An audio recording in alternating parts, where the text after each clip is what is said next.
Okay guys, this video is a little bit different than what I'm used to putting up on this YouTube channel. I actually want to talk about 5 things that I wish that I knew when I was starting out producing. Let's jump straight into those 5 things that I want to share with you guys. So the first thing is just hitting export. This means that just when you have an idea, when you're working on something in your DAW, don't be afraid to just hit the export button, render it out to a WAV file or an MP3 file, and then take it out of the studio. Listen to it in another setting.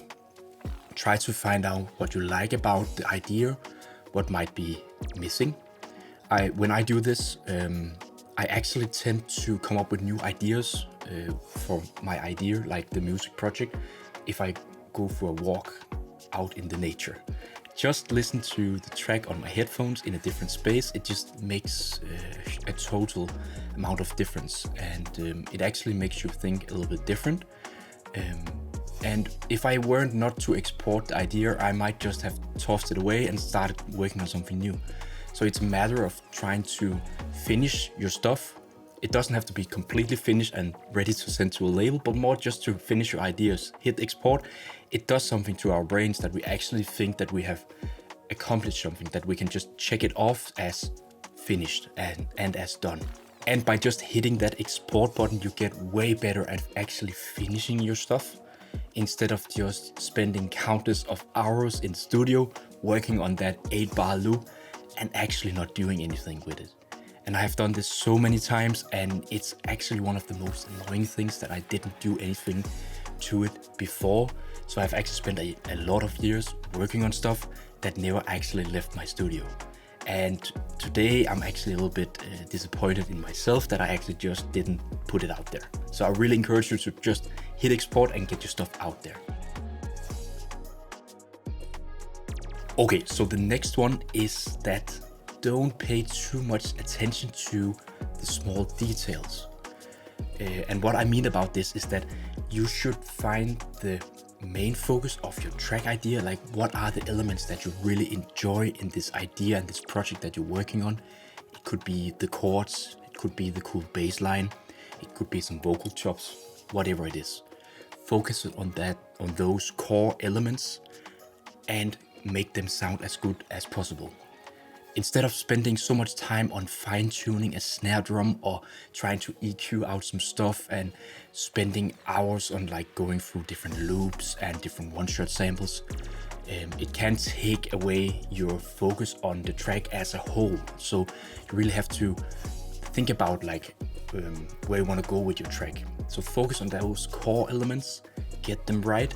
And when you have something that sounds really cool, then you can start build in those small details.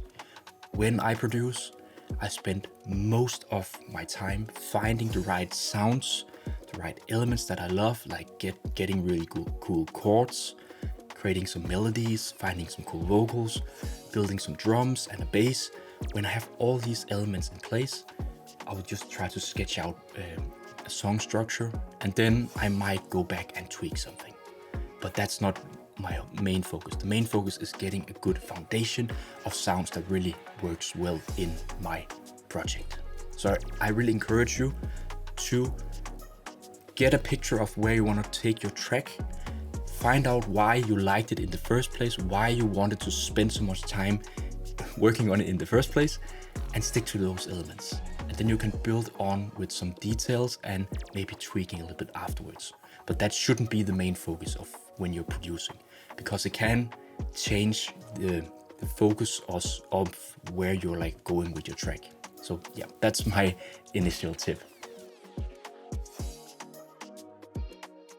Okay, so the next one is actually a major game changer for me.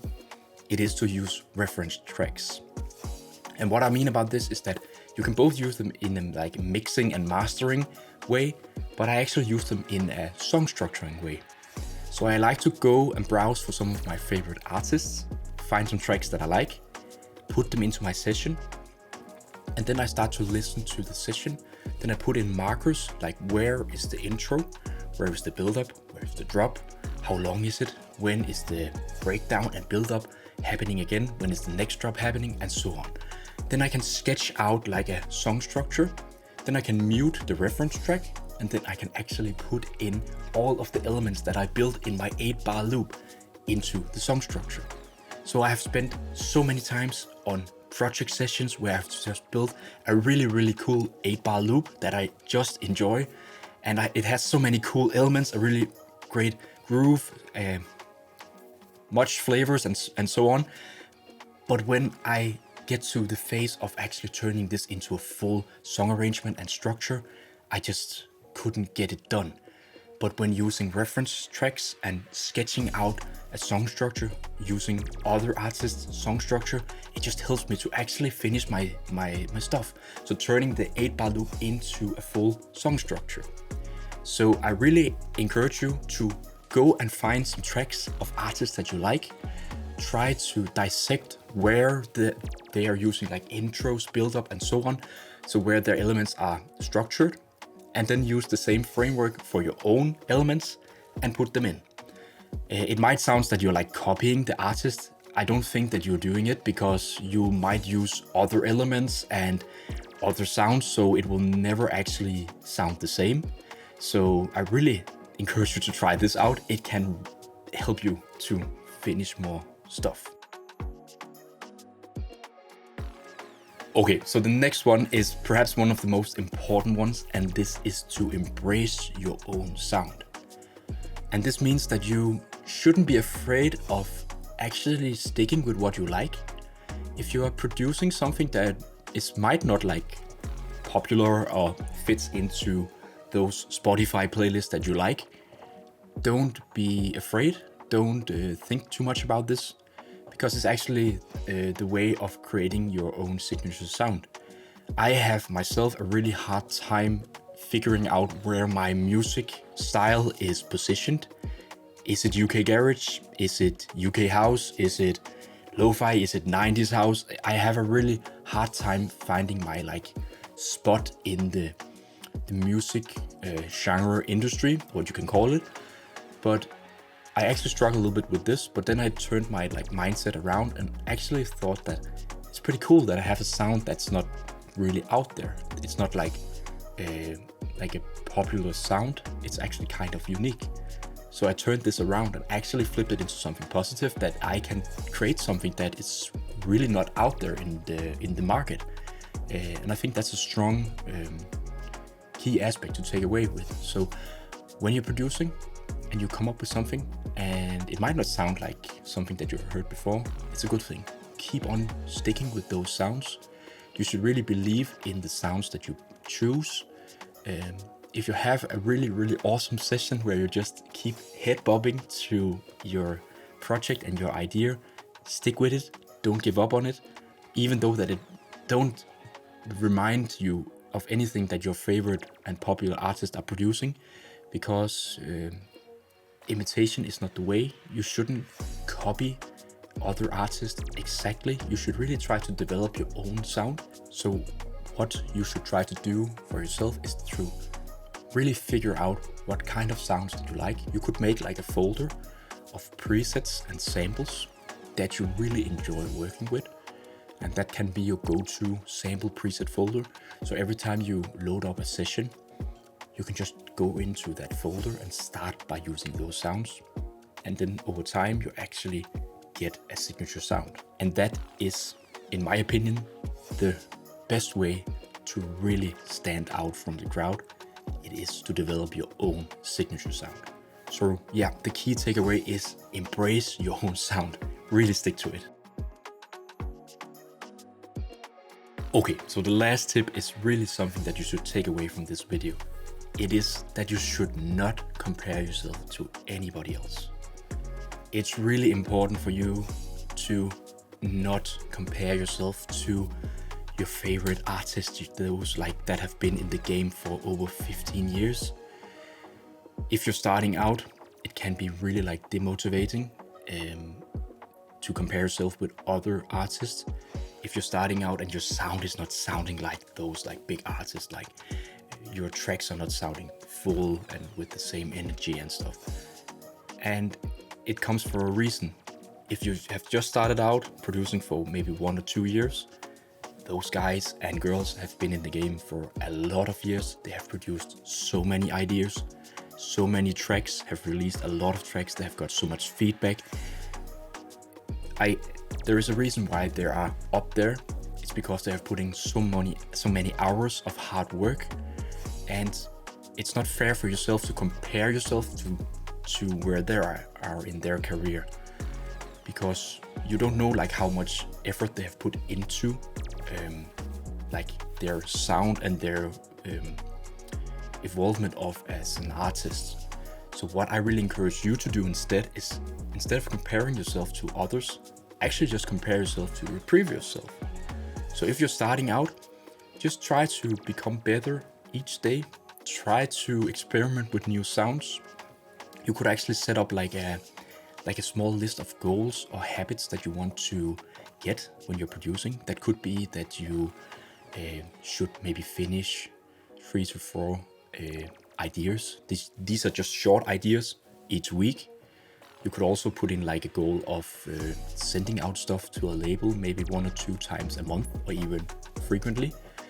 And it could also be that you want to sit down and watch a educational music production video on YouTube or something else 1 time a week, just to improve yourself a little bit each day, each week, each month. Because if you add this up, you're gonna get better. And when you look back and compare yourself to your previous self, you can actually see that you have done some progress.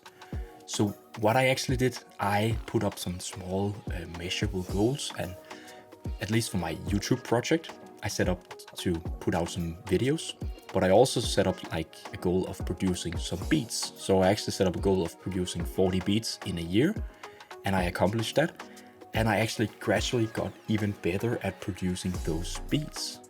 So I haven't compared myself to anybody else. I'm not comparing myself to other artists in like how many beats and how many tracks are they producing and putting out.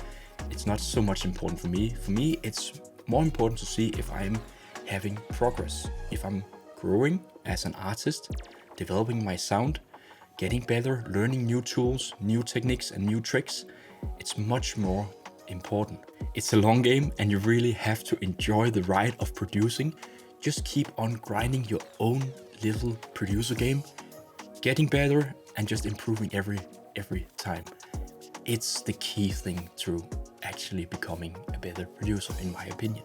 Okay guys, that was my 5 tips of how I improved as a music producer over the last 10 years. I really hope that you could use those tips in your own setting.